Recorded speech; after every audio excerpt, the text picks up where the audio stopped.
À lui soit la gloire et la magnificence, maintenant et à jamais. Bien-aimés, nous devons réaliser que l'être humain est le résumé de la création parfaite. En d'autres termes, dans l'être humain se trouve l'essence de tout ce que Dieu a créé. Lorsque Dieu voit l'homme, lorsque Dieu te regarde, lorsque Dieu me regarde, il voit les merveilles de sa création. Il voit le résumé de tout ce qui existe dans l'univers. Tout ce qui est dans l'univers se trouve dans l'homme. Nous voyons dans Genèse 1:31, comme il est écrit, Dieu vit tout ce qu'il avait fait, et voici cela était très bon. Ainsi il y eut un soir et il y eut un matin. Ce fut le 6e jour. Le fait que les merveilles de Dieu soient enfermées dans l'être humain, l'homme a le devoir de chercher à découvrir et à comprendre sa propre personnalité. Celui qui veut se comprendre doit chercher à comprendre tout ce que Dieu a créé. Pourquoi? Parce que tout ce que Dieu a créé est résumé dans l'homme. Alléluia.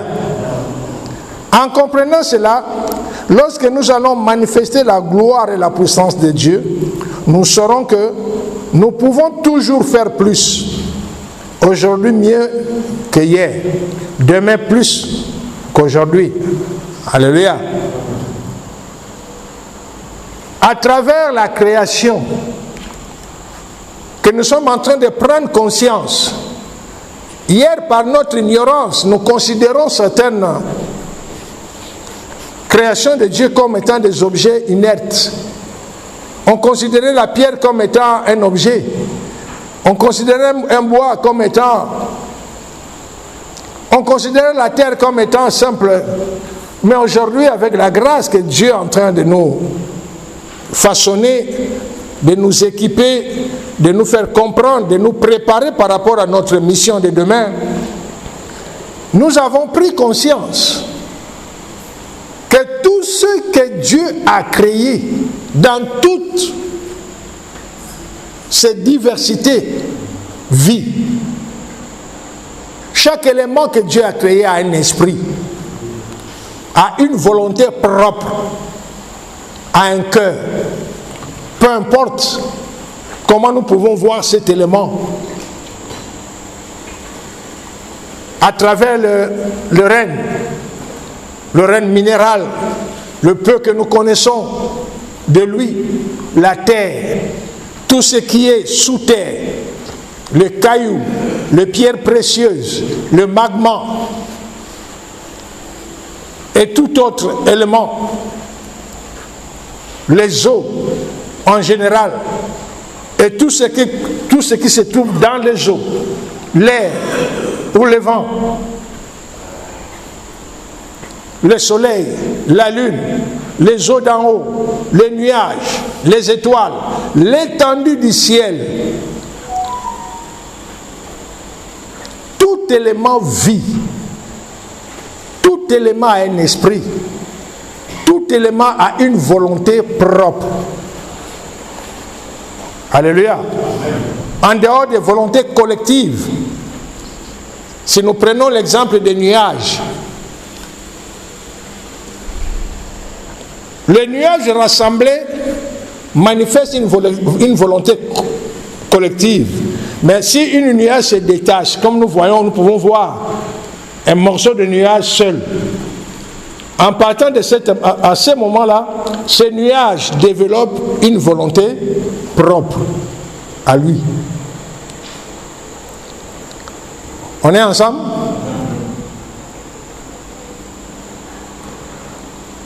Plus nous connaissons, plus nous apprenons par rapport à la création, plus nous devons réaliser que ce que nous apprenons se trouve en nous. Hier, nous pouvons considérer mal considérer les rênes minérales ou bien les rênes animales ou les rênes végétales. Aujourd'hui, quand tu es devant les arbres, les plantes, la végétation, tu te poses quand même des questions avant de faire une action. Pourquoi je le fais? Hier, c'était quelque chose de normal que quand un cafard passe devant toi, tout de suite, tu pars te l'écraser. Mais aujourd'hui, tu te poses la question, pourquoi je vais le faire? Alléluia. Pourquoi nous sommes en train de prendre conscience? Hier, tu pouvais sortir, en tout cas, c'est une mauvaise journée, un mauvais soleil. C'était l'expression facile d'écouter les gens parler. Oh non, non, c'est vraiment un sale temps. Non, c'était un mauvais temps. Mais aujourd'hui, avant d'ouvrir la bouche et parler comme ça, tu dois te poser la question, qu'est-ce que je suis en train de dire?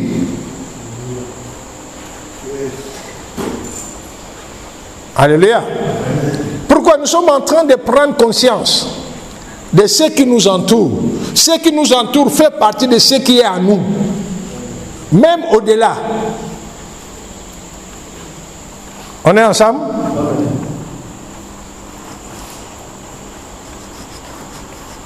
À l'avenir, chaque action que nous allons poser, prenons le temps de l'étudier. En particulier quand il faut amener à l'existence ce qui n'existe pas.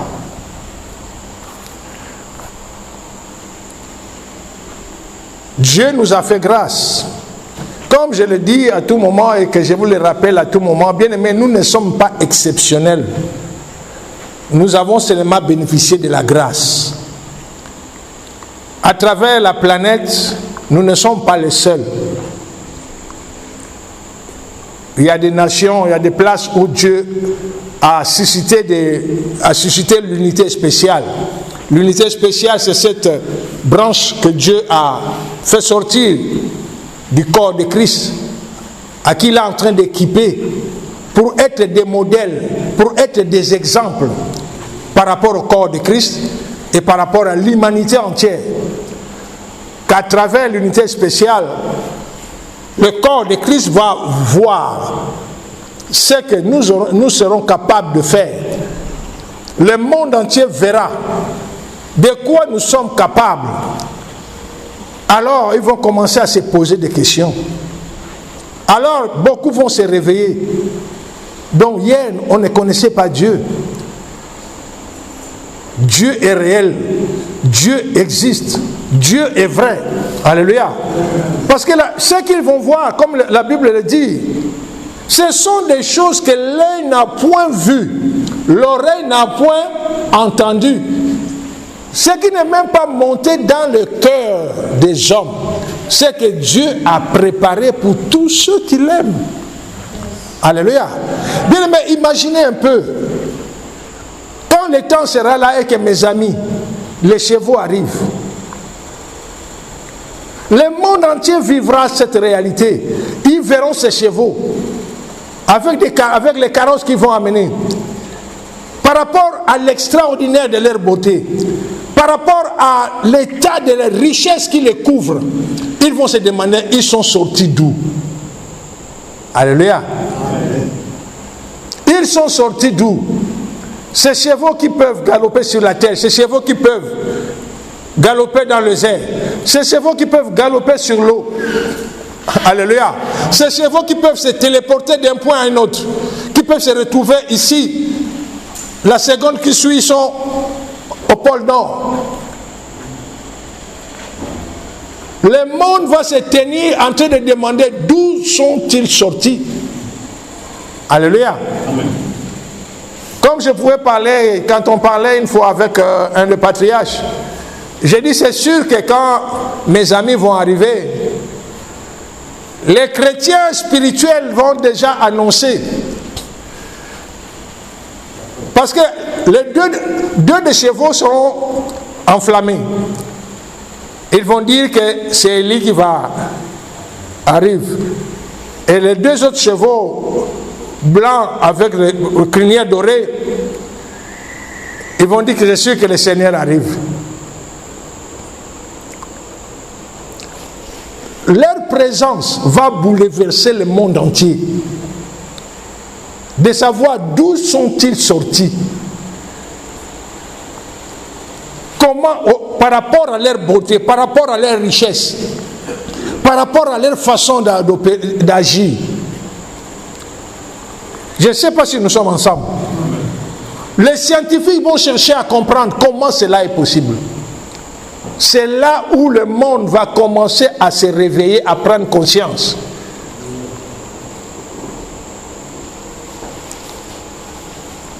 Leur première apparition, ce sera le temps de point d'interrogation. Le temps qu'ils feront le tour du monde. Ils vont se présenter dans les nations, dans les lieux considérés comme étant importants sur la terre. Les Nations Unies, l'Union africaine, le Parlement européen, OIT, dans tous ces endroits-là, les chevaux-là ils vont s'y rendre. D'où sont-ils sortis? Comment ils ont-ils la capacité de galoper dans les airs, de galoper sur la terre, de galoper sur les eaux?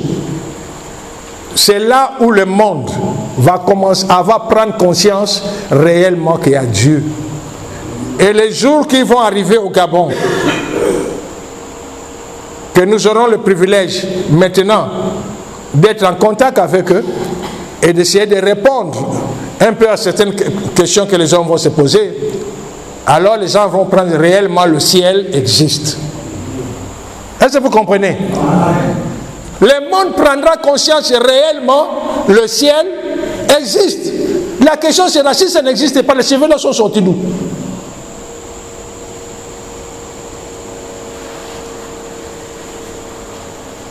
Alléluia. Si le ciel n'existait pas, comment ces chevaux ont la capacité de se téléporter d'un point à un autre?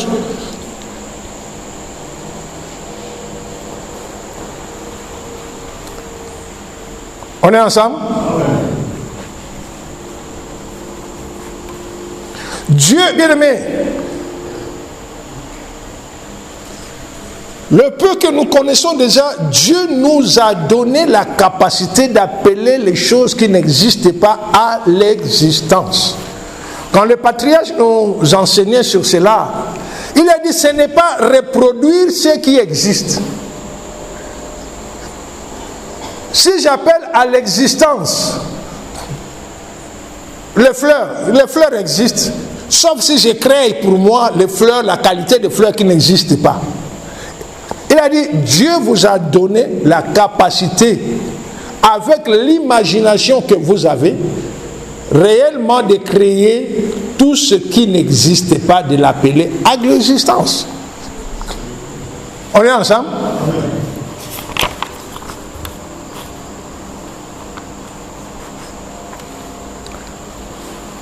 Mais en allant plus loin, il nous a fixés. Il ne s'agit pas de reproduire de ce qui existe déjà, mais d'amener à l'existence ce qui n'existe pas. L'être humain est le seul capable d'imaginer et de concevoir ce qu'il n'a jamais vu et entendu. Les anges peuvent reproduire que ce qu'ils ont vu et entendu.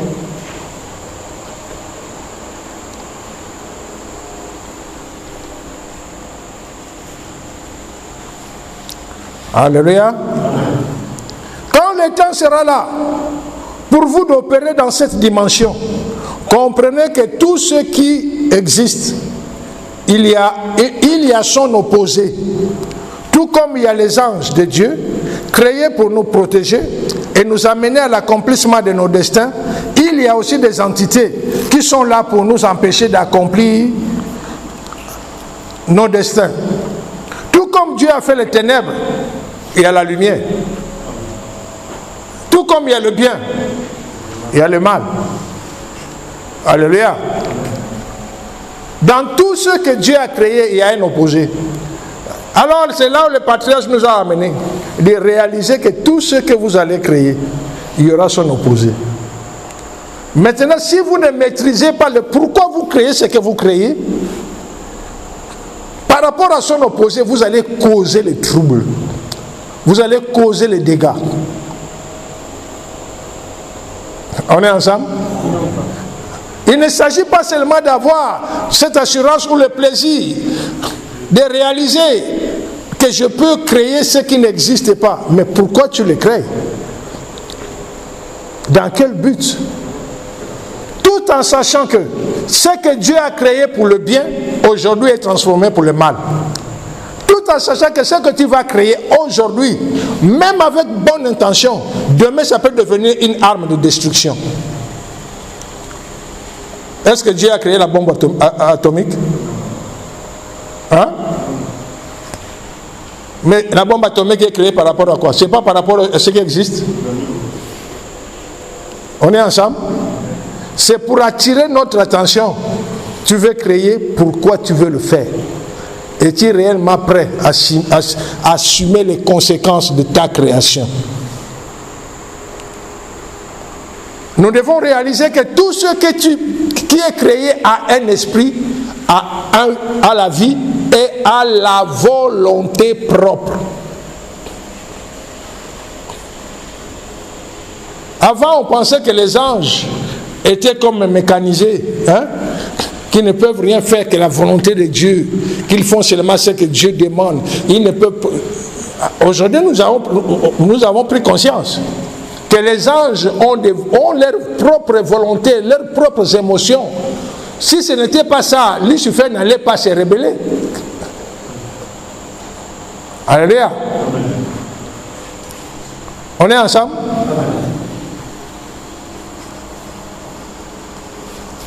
Que le Seigneur soit glorifié.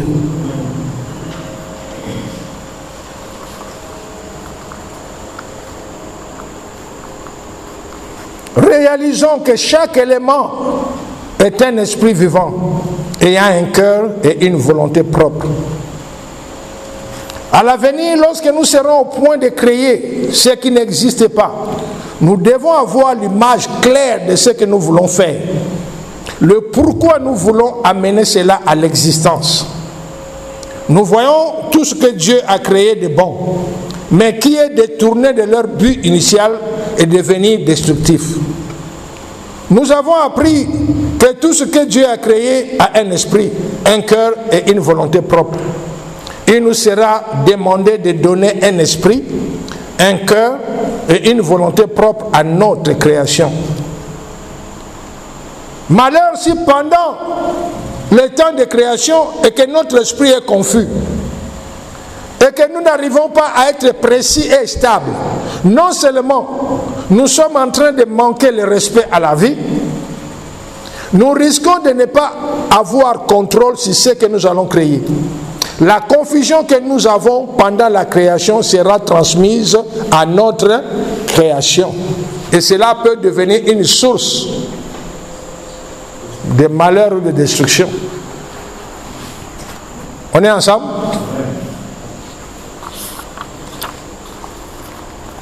Le patriarche nous a enseigné par rapport au temps. Réalisons que notre Dieu est formel sur le temps. Le temps ne se récupère pas. Une heure, une seconde qui est passée ne peut plus revenir. Alléluia. Chaque action suit son cours. Et lorsque nous influençons le temps, même d'une seconde, nous influençons pas un seul événement, mais plusieurs événements en série. Lorsque nous prenons l'initiative d'arrêter le temps, cela se fait par rapport à notre environnement.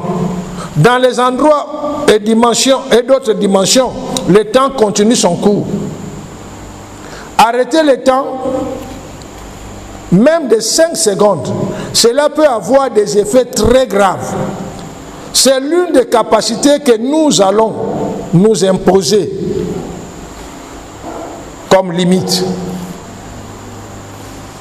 Bien que nous ayons la capacité d'aller dans le passé modifier une situation, agir ainsi ne va pas seulement impacter certains événements, mais son influence va aussi nous toucher.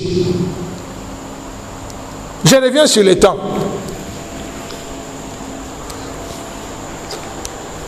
Lorsque tu arrêtes le temps, ça ne va pas affecter le monde entier. Prenons que cela est fait ici à Mboé. Tous les quartiers à Mboé, charbonnage, peuvent être affectés par rapport à ce temps qui a été arrêté. Et avec le temps, toi qui es dans la construction, tu sais que l'erreur de 1 centimètre par rapport à ici, 10 mètres plus loin, ça c'est là que l'erreur venait de combien de centimètres? De 1 fois 10. Ça a commencé 1 centimètre d'erreur que vous n'avez pas corrigé. Plus ça avance, plus l'erreur grandit. C'est la même chose que lorsque, avec la capacité que Dieu nous a donnée, que nous pouvons aller dans le passé, changer les événements. Mais ce que nous devons réaliser, un événement que tu touches, il y aura une suite de succession de mouvements qui fera de manière que tu vas changer la vie ou même les conditions de vie de certaines personnes, y compris toi-même. Il peut arriver que tu vas casser, tu vas briser des foyers, tu vas briser les harmonies, tu vas briser ceci qui ont été créés. Pourquoi? Le passé a été changé. C'est par rapport au passé que les jours-là, quand je suis arrivé à la Bocolor, j'ai regardé une dame qui travaillait. Maintenant, si c'est arrivé que par rapport, quelqu'un a changé le passé et que cela, je ne peux plus rentrer à la Bocolor pour voir. Vous voyez la suite? C'est exactement ça. Changer le passé d'un peu, ça grandit par rapport aux années, la totalité des années que le passé a commencé jusqu'au temps présent, crée des effets qui peuvent amener tout un bouleversement dans certains milieux. Cela n'est que parfait quand Dieu le fait lui-même. Parce que Dieu est Dieu. Tout lui est soumis. Il peut changer le passé sans que le présent soit bouleversé parce qu'il est Dieu. Alléluia. Vous savez, un jour on avait une opération. Pendant cette opération, le Seigneur Saint-Esprit a intervenu et il a arrêté le temps. Par rapport à la situation de l'opération, le Seigneur Saint-Esprit a arrêté le temps. Nous avons fini l'opération.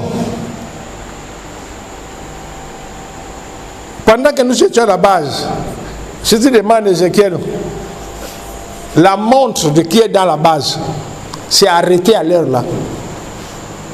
C'est resté arrêté. Et puis on nous a donné l'instruction, ne touchez pas. C'est à partir de tel jour, à telle heure, que vous allez régler la montre, vous allez ramener le temps à tel niveau. C'est pendant l'opération que nous faisons. Mais ça a infecté même la montre qui est dans la base. A été arrêtée à l'heure là. Vous voyez, quand le Seigneur a dit, malgré la grâce qu'il nous a fait, que nous pouvons tout faire, il n'y a rien que nous voulons faire qui nous sera impossible.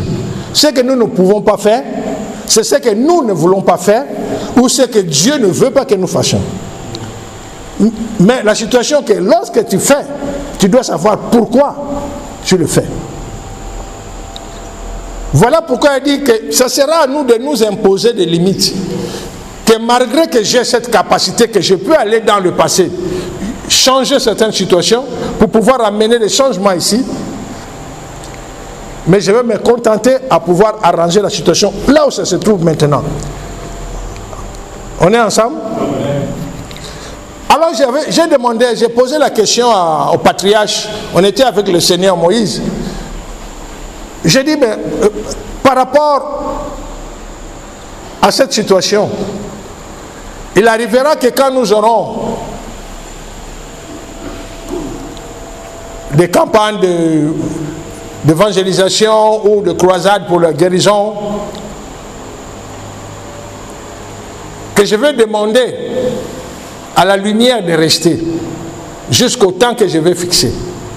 Je prends l'exemple que nous avons croisade au stade de Martyr. J'instruis la lumière que la lumière reste. La lumière du jour va rester jusqu'à 3 heures du matin. Alors j'ai cherché à savoir, en le faisant, est-ce que cela influence le temps? Il a dit non. La lumière, c'est un esprit à part, qui n'a rien à voir avec le temps.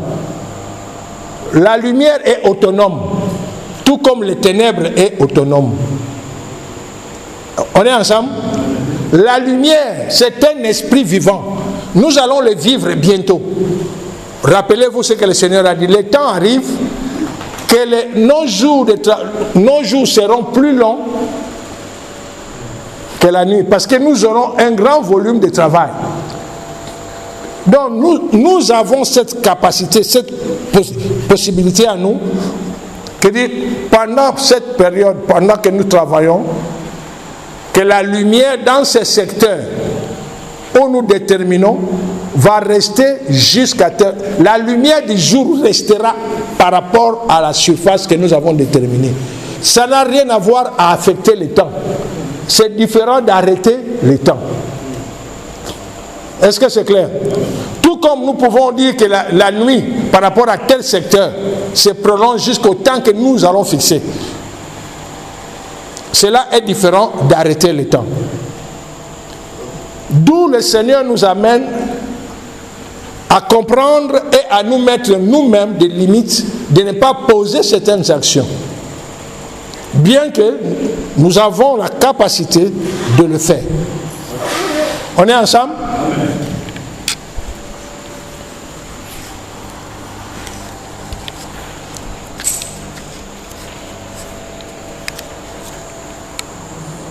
Comprenons que chaque jour, notre Dieu fait des merveilles. Dieu a prévu un temps pour chaque chose. À tout moment que nous retournons dans le passé modifier un événement, sachant que les conséquences seront inévitables. Ce qui a été fait ne doit pas être défait. La réalité peut être modifiée, mais les conséquences qui vont suivre vont influencer tout l'environnement de la personne. Alléluia. Donc ne jouons pas aux sentiments. Oh, parce que c'est quelqu'un de proche, quelqu'un de ceci, il y a eu telle situation. C'est-à-dire, si je pouvais aller dans le temps, changer de situation de manière que cet accident ne lui arrive pas. En le faisant, poussé par le sentiment ou par l'amour, mais les conséquences qui vont se produire peuvent devenir plus graves par rapport au cas qui s'est produit. Alléluia. On est ensemble? Que l'Éternel soit glorifié. Bon, je m'arrête d'abord là. Y a-t-il des questions? Il est important de bien comprendre cela, bien-aimé. Y a-t-il des questions? Oui?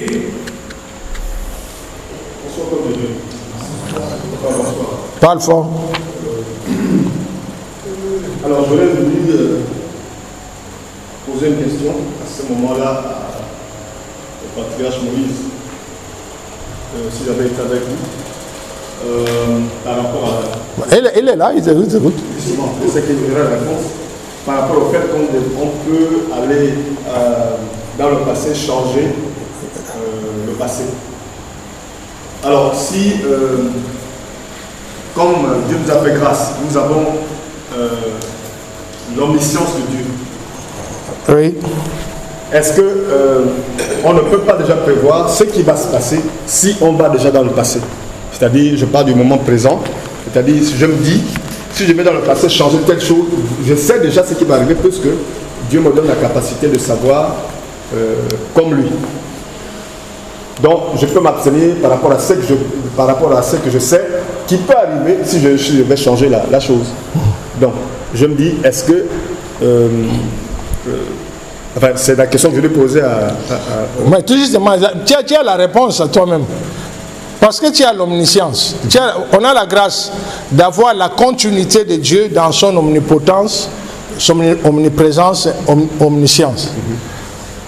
En partant de là déjà, bien que ce que nous avons par rapport à Dieu est très limité, mais nous savons déjà qu'en partant, en allant dans le passé pour pouvoir changer telle situation, soit pour sauver telle personne ou pour pouvoir changer telle catastrophe, les effets par rapport à cet acte vont se produire sûrement.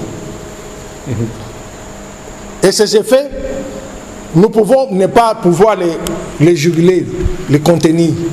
Voilà pourquoi on nous conseille déjà de nous mettre nous-mêmes cette limite, de ne pas toucher au passé. Sauf si l'Éternel Yahweh intervient de lui-même par nous. Comme ça, par son bras, il saura quoi faire pour que ce que nous changeons ne puisse pas avoir les répercussions.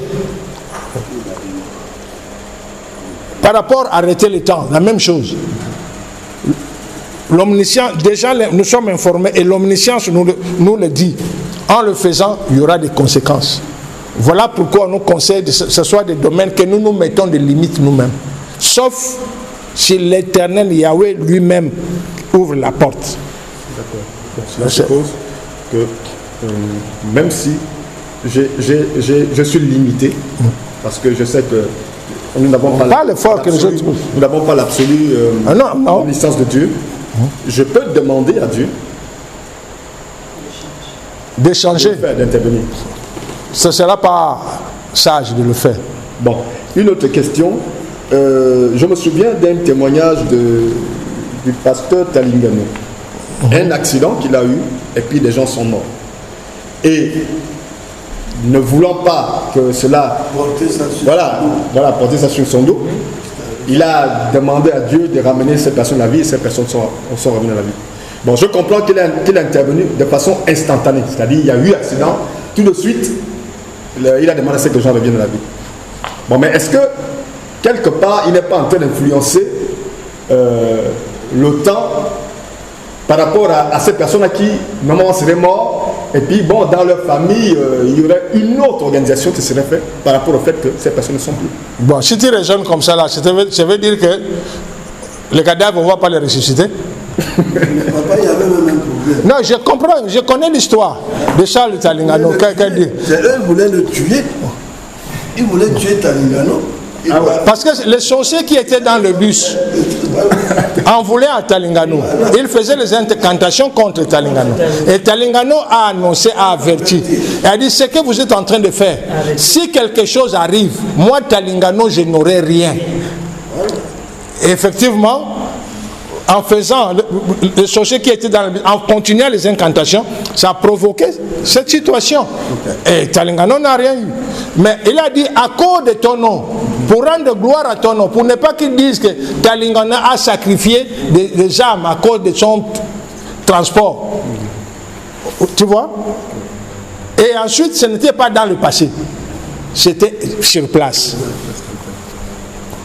Vous vous rappelez ce que le Seigneur nous a dit par rapport, même quand on va faire les campagnes d'évangélisation par rapport aux cadavres.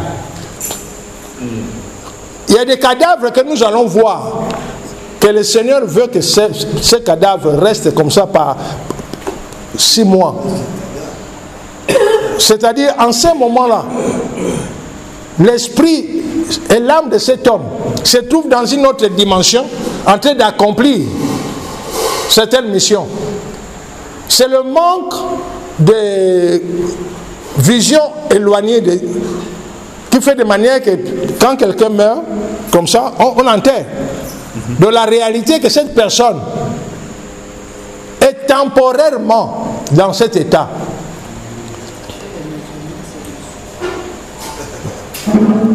Tu vois? Maintenant, le Seigneur, quand nous allons dire amenez vos cadavres, on va amener des dizaines ou des centaines de cadavres.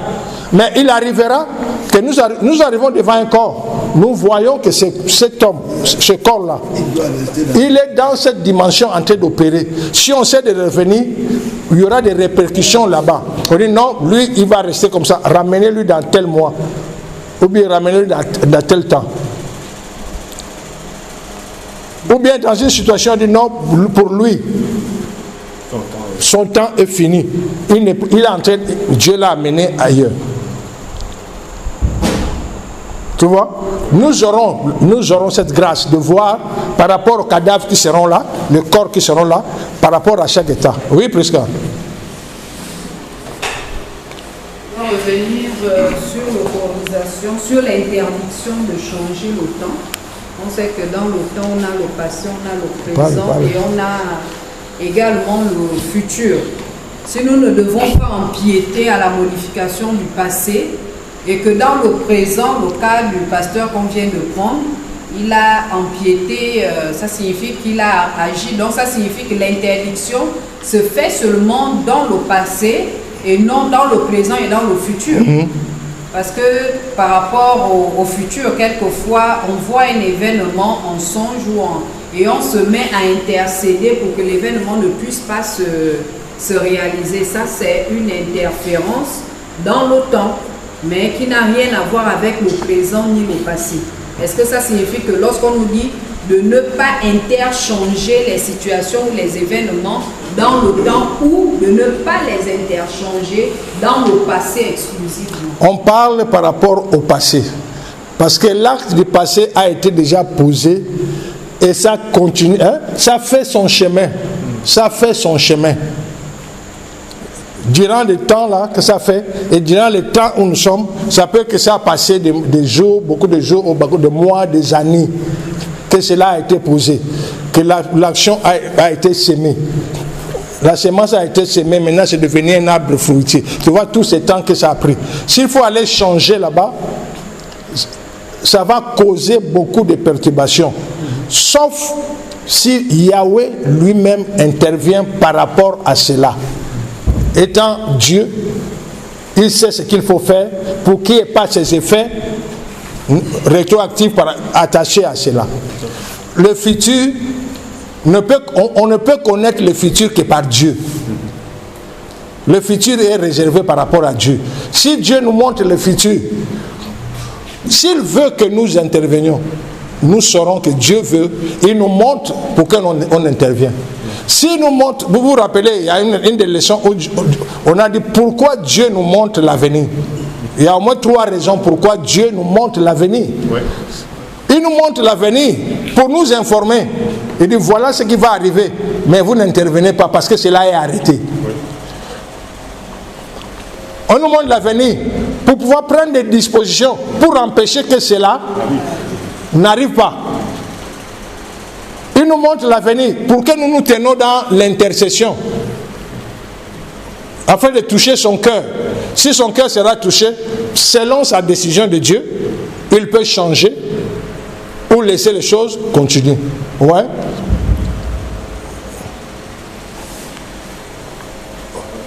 Oui, je vous écoute. Ah, vous avez bien compris la situation? Alléluia. Donc cela est très important pour nos bien-aimés. Je ne sais pas si vous êtes en train de réaliser le poids et l'impact de ce que Dieu nous a fait et nous a fait grâce. Le Seigneur a dit, nous aurons la liberté de faire tout ce que nous trouvons juste de faire.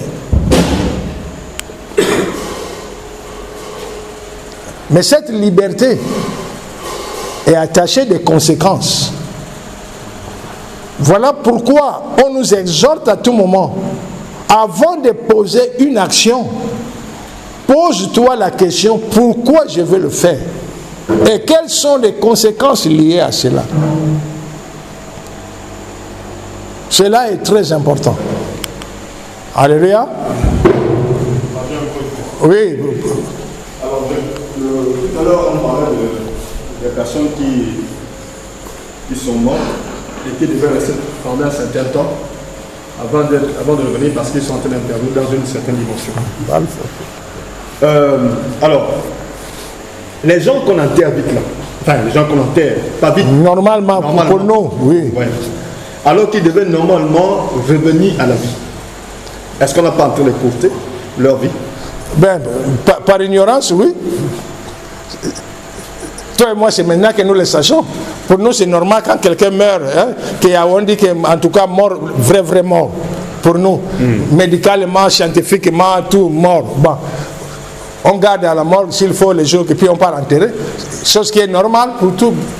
Mais maintenant, comme nous sommes quittés dans cette dimension d'ordinaire pour pouvoir voir les choses comme Dieu. Donc nous pouvons réaliser que telle personne, bien qu'il est mort, la réalité que sa mort est temporaire, qu'après tel nombre de temps, il peut revenir à la vie. Tout comme, vous rappelez-vous ce que le Seigneur nous avait dit, il arrivera que pendant le temps des signes et prodiges, il y a certaines personnes qui ne reçoivent pas la guérison. Ce n'est pas parce que Dieu ne veut pas intervenir dans leur vie. Parce qu'en ce moment-là, si tu accordes la guérison à cette personne, tu feras de manière que tout, de là où il se trouve dans la dimension du travail, son esprit et son âme se trouvent en train de travailler, tout sera perturbé.